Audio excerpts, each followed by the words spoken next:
اب اس میں کئی شعبے آ جاتے ہیں کہ جن کو دیکھ کر رب مسکراتا ہے۔ اس سلسلے میں جو پہلا شعبہ ہے وہ یہ ہے کہ جن کو دیکھ کر رب مسکراتا ہے، جن سے رب راضی ہوتا ہے، وہ شعبہ ان لوگوں کا ہے کہ جو حد درجہ اثار کرنے والے ہیں، جو کیا کرتے ہیں؟ اثار کرتے ہیں۔ اثار کا مطلب یہ ہے کہ اپنے آپ پر دوسروں کو ترجیح دیتے ہیں، یعنی خود حاجت ہو لیکن اپنے حاجت ہونے کے باوجود دوسروں کو نواز دینا، یہ اثار کہلاتا ہے۔ اب اس سلسلے میں نبی پاک علیہ الصلاۃ والسلام کی دربار کا ایک حسین منظر میں آپ کے سامنے رکھتا ہوں کہ نبی پاک علیہ الصلاۃ والسلام کی کچہری لگی ہوئی ہے، صحابہ کرام کا مجمع ہے۔ ایک شخص آیا سرکار کی بارگاہ میں، مہمان بن کر آیا، دور دراز سے سفر کرتا ہوا سرکار کی بارگاہ میں آ کر پہنچا، اور اب اس نے نبی پاک علیہ الصلاۃ والسلام کے پاس رات بھی گزارنی ہے، کھانا بھی کھانا ہے۔ اب نبی پاک علیہ الصلاۃ والسلام کے پاس جب وہ مہمان پہنچا تو کریم آقا علیہ الصلاۃ والسلام نے گھر میں پیغام بھیجا کہ جاؤ گھر پتہ کر کے آؤ کہ گھر میں کچھ کھانے کو ہے۔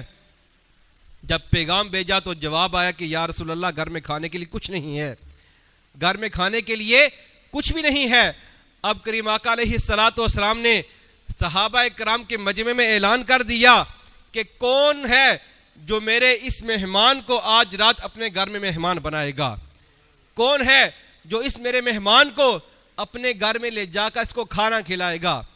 اب ایک انصار صحابی ہیں، بڑے غریب ہیں، جو ہی سرکار کا پیغام سنا خوشی سے اٹھ کھڑے ہوئے، یا رسول اللہ میں اس کو اپنے گھر مہمان بناؤں گا۔ نبی پاک علیہ الصلاۃ والسلام نے کہا کہ اس کو لے جاؤ۔ اب وہ جب اس مہمان کو لے کر گھر میں آتے ہیں، گھر میں آ کر اپنی بیوی سے پوچھتے ہیں کہ اے میری بیوی یہ تو بتا گھر میں کچھ کھانے کو ہے؟ اب بیوی بھی بڑی نیک تھی، نیک خاتون تھی، سرکار کی صحبت اختیار کرنے والی تھی، کہنے لگی کہ گھر میں کھانے کے لیے صرف تھوڑا سا جو ہے وہ ہمارے بچوں کے لیے کافی ہوگا، اس کے علاوہ گھر میں کچھ نہیں ہے۔ اب اس صحابی کا اثار کا درجہ دیکھیے، اثار کرنا کتنا انہوں نے اچھا سمجھا۔ وہ کہتے کیا ہیں کہ تو اس طرح کر، میں کریم آقا علیہ الصلاۃ والسلام کی بارگاہ سے ایک مہمان کو لے کر آیا ہوں، آج رات ہم نے اس کی مہمان نوازی کرنی ہے، تو اس طرح کر بچوں کو بہلا پھسلا کر سلا دے، جو گھر میں پڑا ہے اس کو پیس کر تو روٹی تیار کر دے۔ اب اس عورت نے یوں ہی کیا، بچوں کو بہلا پھسلا کر سلا دیا، بچے بھوکے سو گئے۔ اب جو تھوڑی سی جو تھی اس نے روٹیاں تیار کی پیس کر۔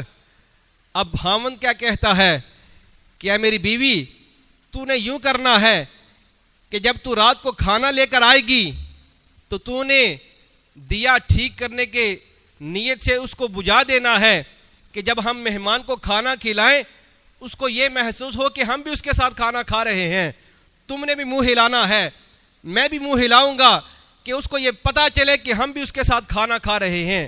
اب جب رات کے کھانے کا وقت آیا، زوجہ جو ہے وہ کھانا تیار کر کے مہمان کے سامنے جب کھانا رکھا گیا، اب اس نے دیا جو ہے وہ بجھا دیا، اب اس طرح ظاہر کیا کہ ہم بھی اس کے ساتھ کھانا کھا رہے ہیں۔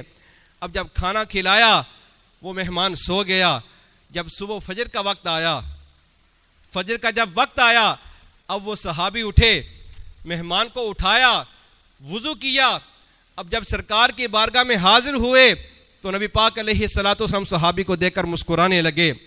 جب مسکرائے تو سبب پوچھا کہ یا رسول اللہ مسکرا کی رہے ہیں؟ تو نبی پاک علیہ الصلاۃ والسلام نے ارشاد فرمایا، اے میرے صحابی، رات کو جس طرح تو نے میرے مہمان کی مہمان نوازی کی ہے، رب تعالیٰ اس مہمان نوازی کو دیکھ کر ساری رات رب تو مسکراتا رہا ہے۔ رب تعالیٰ اس مہمان نوازی کو دیکھ کر ساری رات مسکراتا رہا ہے کہ تو نے اپنے بیوی بچوں کو بھوکے سلا دیا، ان کو کچھ نہ کھلایا، وہ بھوکے سو گئے، میرے مہمان کی مہمان نوازی کی، احسار کیا۔ رب تعالیٰ تیری اس ادا کو دیکھ کر میرا رب ساری رات دیکھ کر مسکراتا رہا ہے۔ رب تعالیٰ ساری رات اس کو دیکھ کر مسکراتا رہا ہے۔ یہ انداز ہے ان لوگوں کا کہ جن کو دیکھ کر رب مسکراتا ہے۔ مطلب کیا کہ رب تعالیٰ ان سے راضی ہوتا ہے۔ رب تعالیٰ ان سے کیا ہوتا ہے؟ راضی ہوتا ہے۔